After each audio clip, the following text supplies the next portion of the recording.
Translation and purport by His Divine Grace A.C. Bhaktivedanta Swami Prabhupada. Translation. Shaunaka said, O Sutta Goswami, you are the most fortunate and respected of all those who can speak and recite. Please relate the pious message of Srimad Bhagavatam, which is spoken by the great and powerful sage Shukadeva Goswami. Please repeat this translation. Shaunaka said, O Sutta Goswami, you are the most fortunate and respected of all those who can speak and recite. Please relate the pious message of Srimad Bhagavatam, which was spoken by the great and powerful sage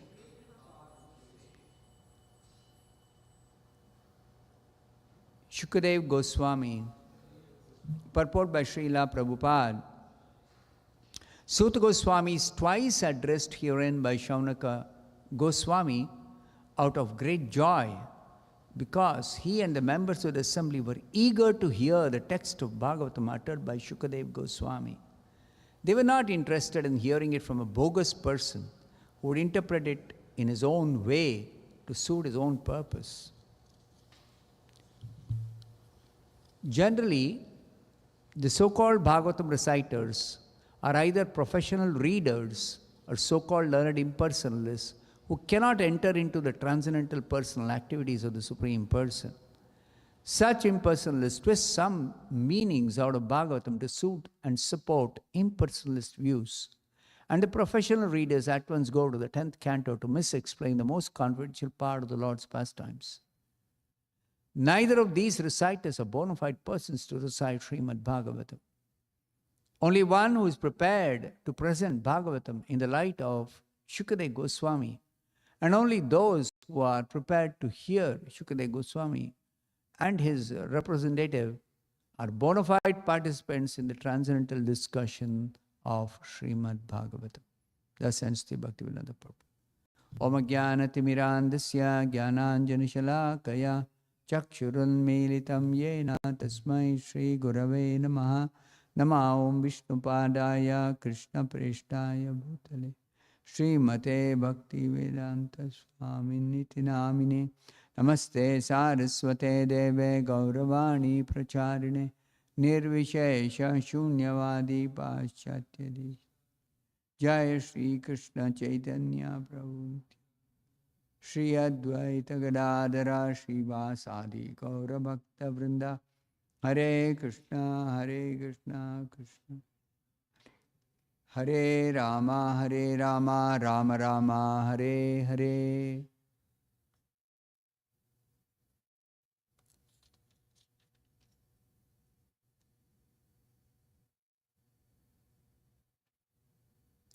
So yesterday we read the first verse of this chapter, in which it was described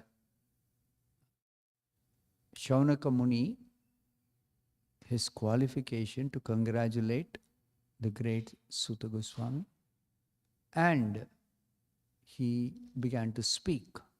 What did he speak? He said, he addressed Sutta Goswami by calling his name twice, Sutta Sutta Mahabhaga. That's because he and the other members of the assembly were very eager to hear the Srimad Bhagavatam from Sutta Goswami. And Sutta Goswami is also described here as Mahabhaga, most fortunate. Why? Because he was very fortunate to hear directly from Shukadeva Goswami. And is described also as, Sutta Goswami is described also as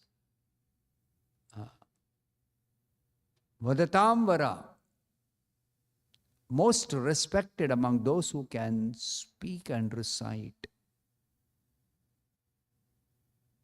Most respected. And then Sutta Goswami is saying, please relate the pious message of Srimad Bhagavatam. Katham Bhagavatim Punyam, pious. Pious means that which purifies. So elsewhere it is explained, even if somebody hears the Bhagavatam, even if they don't understand, simply by hearing they become purified. Simply by hearing. It's like Hare Krishna mantra. Whether one understands the meaning of the Hare Krishna mantra or not, simply by chanting or hearing, they become purified. Similarly, Bhagavatam also. Anything related or connected with Krishna has got that special quality. Simply by hearing or chanting Krishna's name, Krishna's activities, descriptions of Krishna's activities, which is there in the Srimad Bhagavatam, anyone can become completely purified without any need for any other qualification. No need for any other qualification. Simply hear or simply recite. That's enough.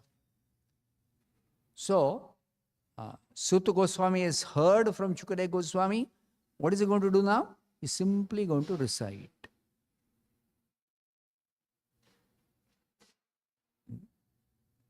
Now the Vedas also, there are so many Vedic chanters. They chant the Vedic mantras. But those who hear those Vedic mantras, they cannot get this benefit of purification simply by hearing the Vedic mantras. Why? Because even though the Vedic mantras have got potency,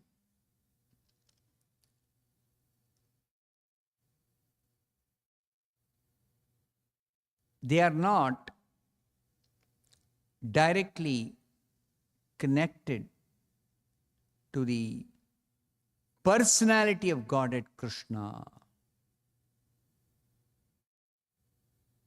They are not directly connected to the personality of God Krishna.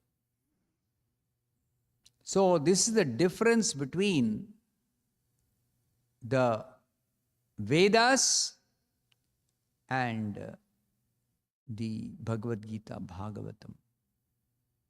Where is this described? In the Bhagavad Gita, Krishna himself says, Traigunya Vishaya Veda Nistraigunya Bhavarjuna. The Vedas mainly deal with subject matter concerning the three gunas, three modes of material nature. So that is about this material existence, the actions and reactions, what is pious, what is impious, what is elevating, what is degrading, and even, for that matter, the way to get out of this material existence, which is the subject matter of liberation. But the Bhagavad Gita and Bhagavatam, the devotional literature, those literature connected with the personality of God Krishna, they have nothing to do with this material existence. They're completely transcendental. They're above the three modes of material nature.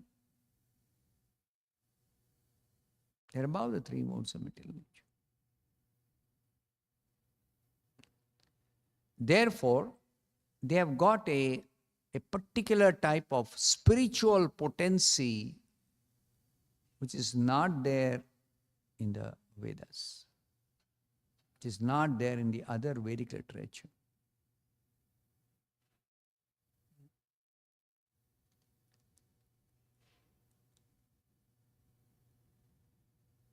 This message of Bhagavatam has to be received from the proper source. Because Prabhupada says that the members of the assembly and headed by Shaunaka Rishi, they were very eager to hear the Srimad Bhagavatam from Suta Goswami. They were not interested in hearing from a bogus person. Who is a bogus person? One who interprets the message according to his own understanding. There are many in India like that. Especially among the non-devotees, most of them, they give their own interpretation.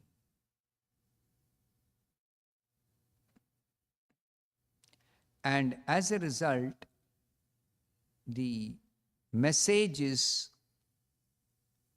distorted. So, two categories of Bhagavatam reciters are very prominent in India. One category are called the impersonalists, Mayavadis. They interpret everything, all the Vedic literature, in order to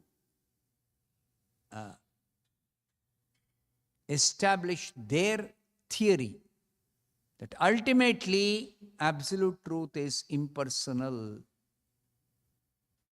Ultimately, God is impersonal. And the professional reciters are the second category, who may or may not interpret, but in any case,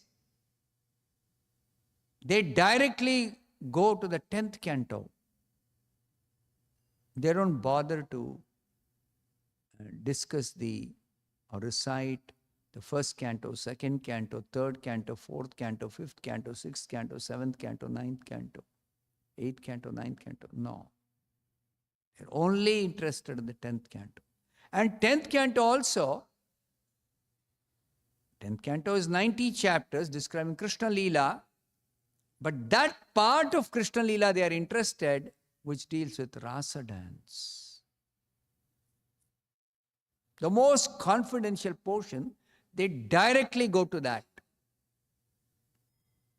And what is the reason they go directly to the most confidential portion of the Bhagavatam? Because they think Bhagavatam is some kind of sex literature.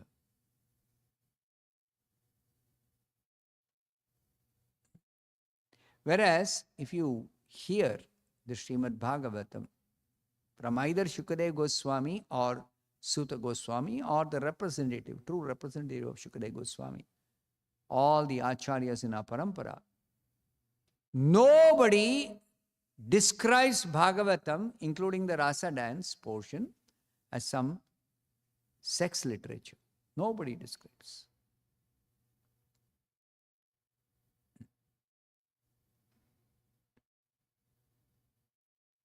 So where are these people getting that understanding from?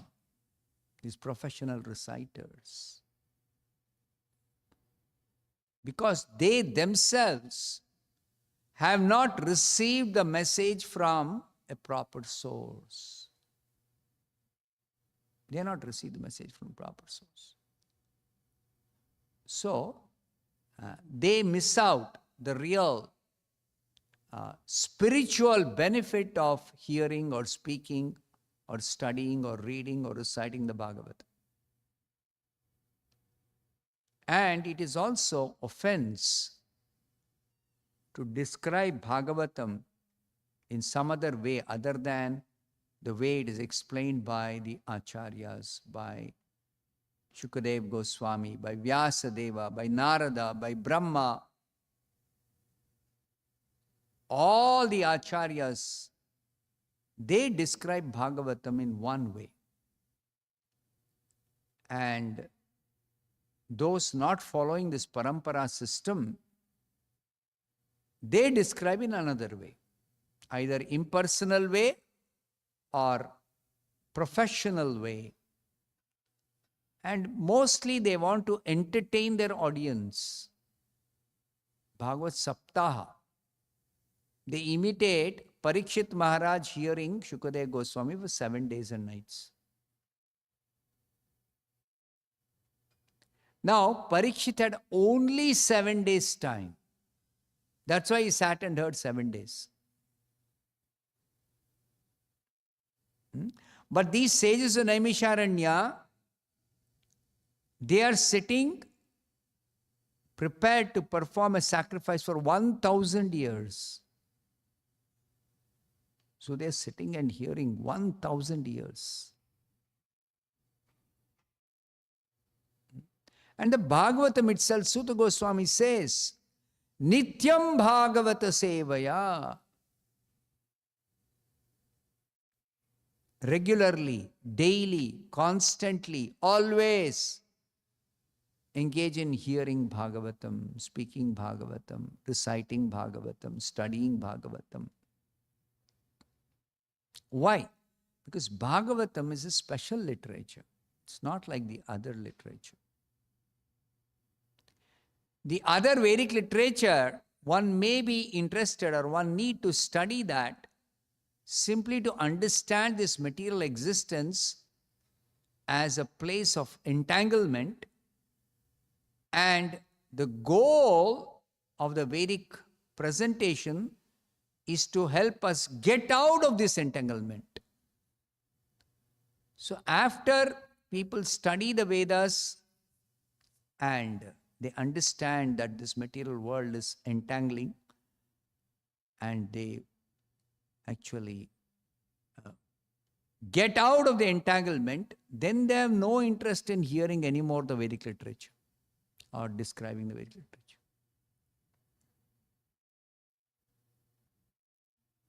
But Bhagavatam, it can satisfy 3 kinds of persons in this material world. Those who are ignorant about this material existence, that it is actually entangling, such people can get enlightened about this material existence as very, very entangling. And they can actually prepare themselves for getting out of this entanglement. Then those who are desirous of getting out of this entanglement, even they can benefit from Bhagavatam. They can get out of entanglement. But above all, those liberated souls who are already out of this entanglement of material existence, for them, there is the description of the liberated state of spiritual existence. There are material activities which are simply described as entangling. Then there are certain methods of getting out of the entanglement, some spiritual practices by which one can get out. And then real life begins in the liberated state. What is that real life? Activities in the liberated state.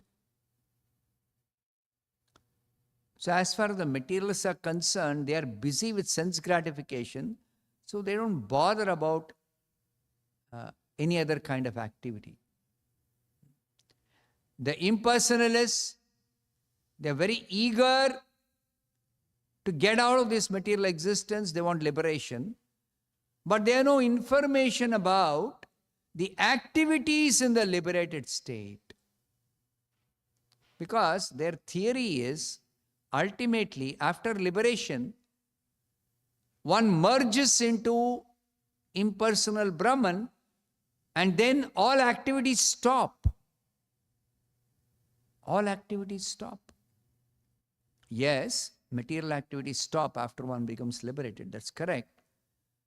But then the spirit soul is always active by nature. So if material activities stop after liberation, what are the activities of the soul in the liberated state? They have no answer, no understanding of that. So they say that a realized soul becomes silent after liberation. He'll not speak. But we see those who are actually liberated and they are active in the liberated state. What is that activity in the liberated state? It is devotional service. That is a real activity of the spirit soul. Devotional service. Devotional service is not activity in the conditioned state. It's not activity in the material existence. Even though even a conditioned soul can perform devotional service, we can perform devotional service even in the material world, but such activities of devotional service are not exactly material activities. Just like we chant Hare Krishna. We vibrate the tongue and say Hare Krishna. These foolish impersonalists and sometimes even atheists, they think, after all, the tongue we vibrate and produce so many different sounds, or we speak so many different subject matter. So they think that ultimately the vibration of the tongue, whatever sound it produces, it is something material. Another variety of material sound. See, even the Hare Krishna mantra, it contains what? Hare. Two letters of the alphabet. So for that matter, all material sound vibrations or words that are spoken are all from the same alphabet, the same combinations. So they think it is the same thing. Whether you say Hare Krishna, or you say Om, or you say anything else.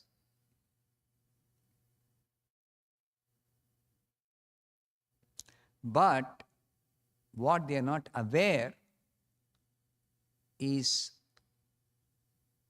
the descriptions of the Supreme Personality of Godhead, Krishna, the holy name of the Supreme Lord, everything connected to the Supreme Lord is completely spiritual and it is not material. Even though we may describe the activities of Krishna, the form of Krishna, using the same language in which materialists describe all material things, still, the very description, irrespective of which language we describe them in, they are completely spiritual. This is something which is inconceivable, ununderstandable. So, in the 10th canto, there's a very interesting question asked by Parikshit Maharaj. Very interesting. He's a very intelligent king. He's asking questions which are meant to dispel all such wrong understanding in this material world. Parikshit's question is that the descriptions of the Supreme Lord in the Vedic literature, in the Bhagavatam, in the Bhagavad Gita, everywhere, wherever, they are consisting of the same letters of the alphabet, Sanskrit alphabet, of which ordinary literature, ordinary descriptions are also made of. So how can such vibrations of ordinary letters of the alphabet, how can they have spiritual potency? Because what does Bhagavatam say? Simply hear Hare Krishna mantra, Bhagavatam. You get purified. You become perfect in self-realization. You become Krishna conscious. So Parikshit's question is, how that has spiritual power? Where is the spiritual power coming from? Very intelligent question. So Shukadeva Goswami elaborately describes that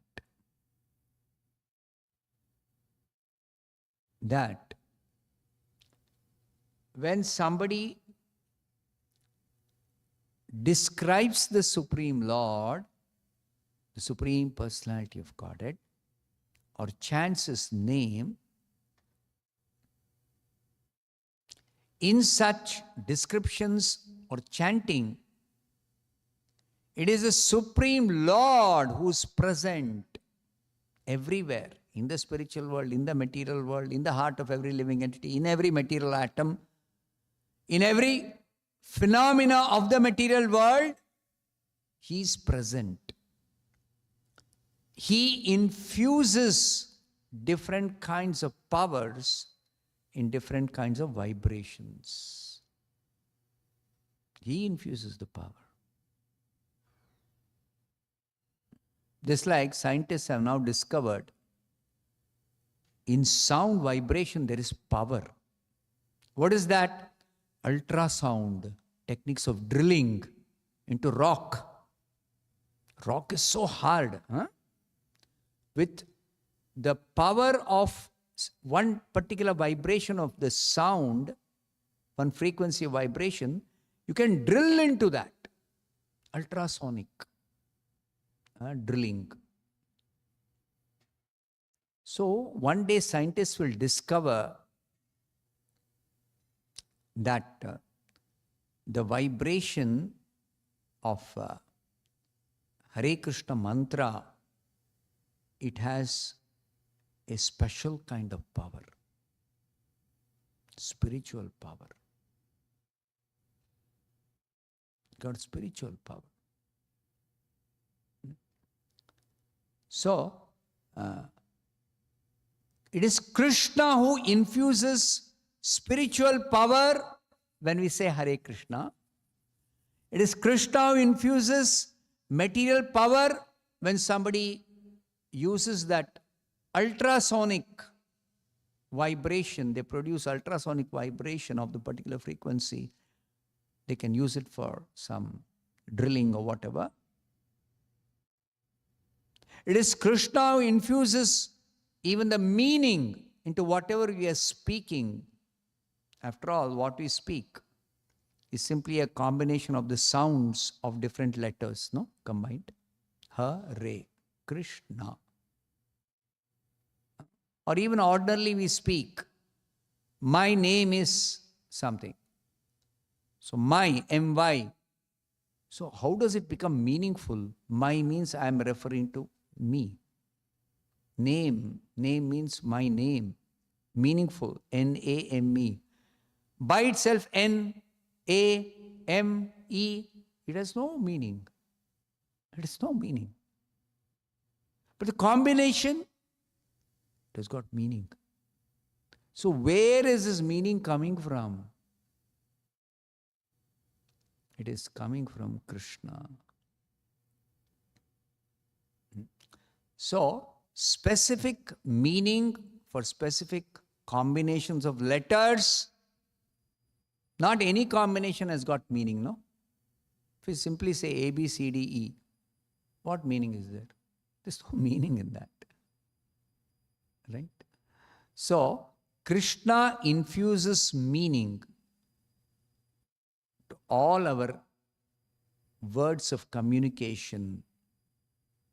Similarly, He infuses spiritual power in the words of the Bhagavatam.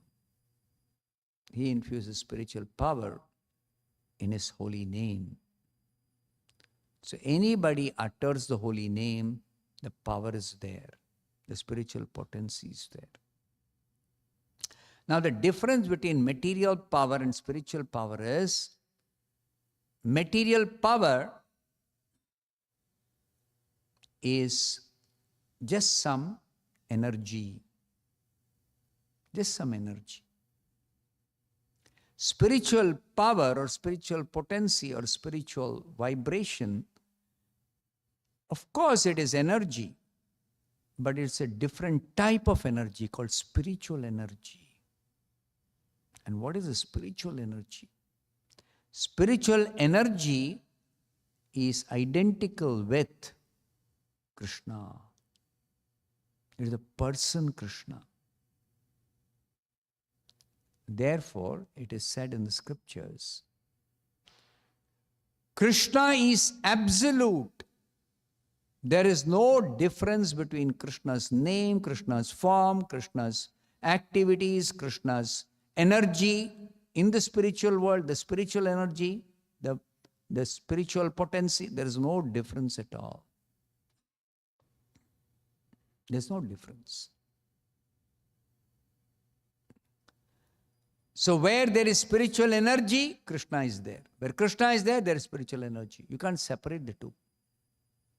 The person, the energy, the name, the form, the qualities, the pastimes, the paraphernalia, the abode. That's why simply by chanting Hare Krishna, we realize completely Krishna.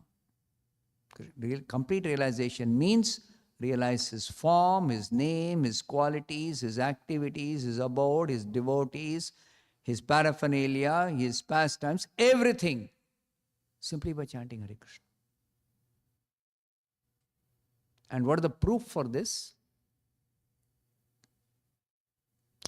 Those who properly practice chanting Hare Krishna, they become enlightened in all the Vedic knowledge. They become enlightened in all the spiritual truths simply by chanting Hare Krishna.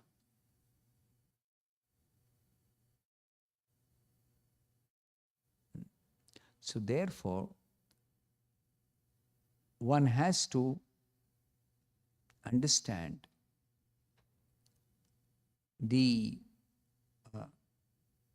significance of hearing the Bhagavatam, learning the Bhagavatam, understanding the Bhagavatam from a devotee of Krishna who has realized Krishna, or directly from Krishna, the personality of Godhead. Not from anybody else. If at all we want to actually realize Krishna, then only possible if we hear, learn from Krishna realized devotee, Krishna realized soul, or from Krishna himself. Then only that spiritual potency is there. Otherwise, there is no spiritual potency.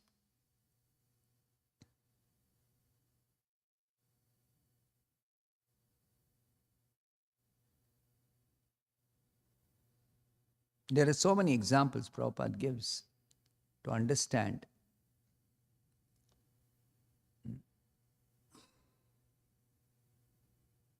this point.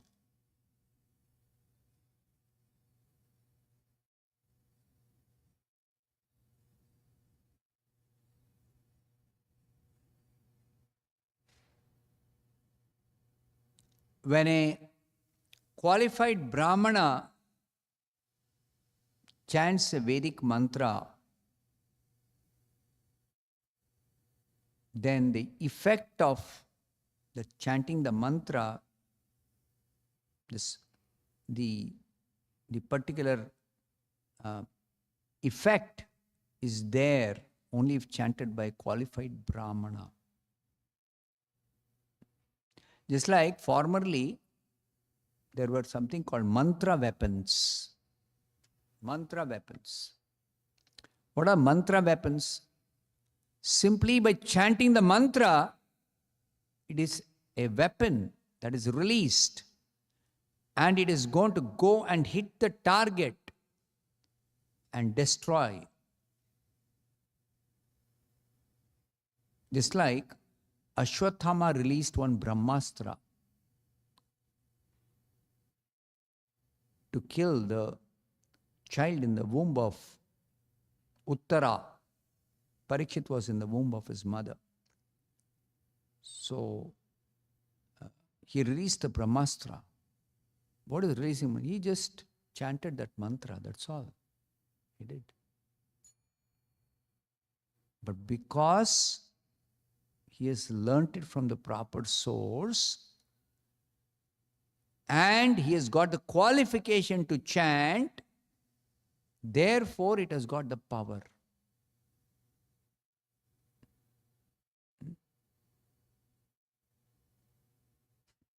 In Taittiriya Upanishad, there is one portion.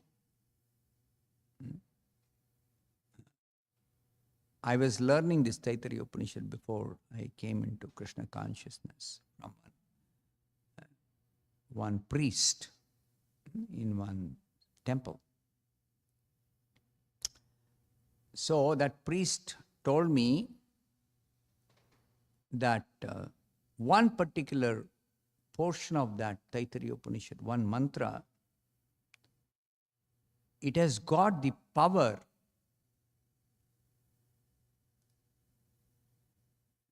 to deliver a child from the mother's womb. If the mother is unable to deliver the child at the time of childbirth, when she develops labor pain. Nowadays, what do? The mother can't deliver the child, they do surgery. It's a cesarean operation. So formally, what would they do if the mother can't deliver? So this priest I was learning from,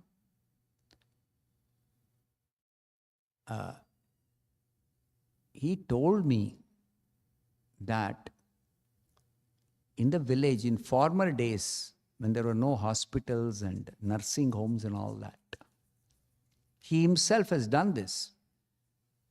That when the pregnant mother is about to deliver, she develops labor pain, but if she is unable to deliver the child, then they will call him. He'll go and chant this mantra, and the child is delivered.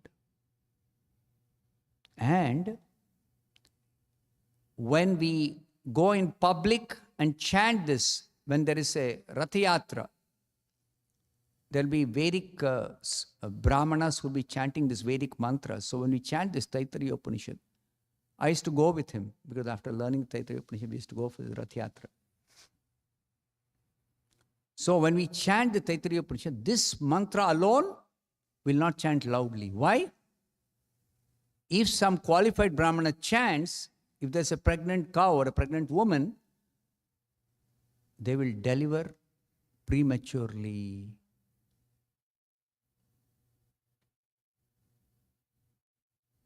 Of course, nowadays, the Brahmanas who chant, most of them don't have the power to chant it properly. They're not qualified Brahmanas. So their chanting will not have effect.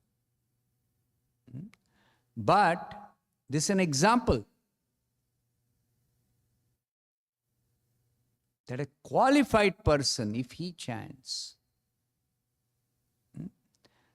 even Prabhupada says that formerly the qualified Brahmanas, their qualification was established that they can chant the mantras effectively, that they will light the sacrificial fire by chanting one Arani mantra. I think I mentioned this yesterday's class or something. Huh? Yeah. So Arani mantra is simply anybody, that mantra is available. Simply somebody chants, they can produce fire by chanting the Arani mantra? No. So therefore, If you want spiritual benefit of hearing Bhagavatam, you have to hear from a qualified person or an authorized person. Then you get the benefit, spiritual benefit. Otherwise, there is no spiritual benefit. Just like these professional reciters, they want to entertain their audience, so they may be able to entertain their audience. And the audience also, maja aa gaya. Hindi they say, maja aa gaya. So this maja aa gaya is not the purpose of reciting or hearing Bhagavatam. Of course, it is very, very interesting. One can get absorbed, one can get attracted to hearing Bhagavatam. It's a wonderful narration of so many wonderful pastimes of the Supreme Personality of Godhead and His pure devotees. But the real purpose is spiritual advancement, purification of the heart, destruction of all the material contamination. Vidunoti suhrit satam. Bhagavatam describes. Somebody hears Bhagavatam from the right source. Then simply by hearing, all that is inauspicious in the heart, all dirty contamination is completely destroyed. Now who destroys? Krishna destroys. How? He is present in the vibration of the Bhagavatam verses. Therefore, the Bhagavatam is described as a literary incarnation of the Supreme Personality of Godhead. It's Krishna who was incarnated in the form of the Bhagavatam. Therefore, we have to hear from the proper source. I'll stop here. Any questions? Anybody has got?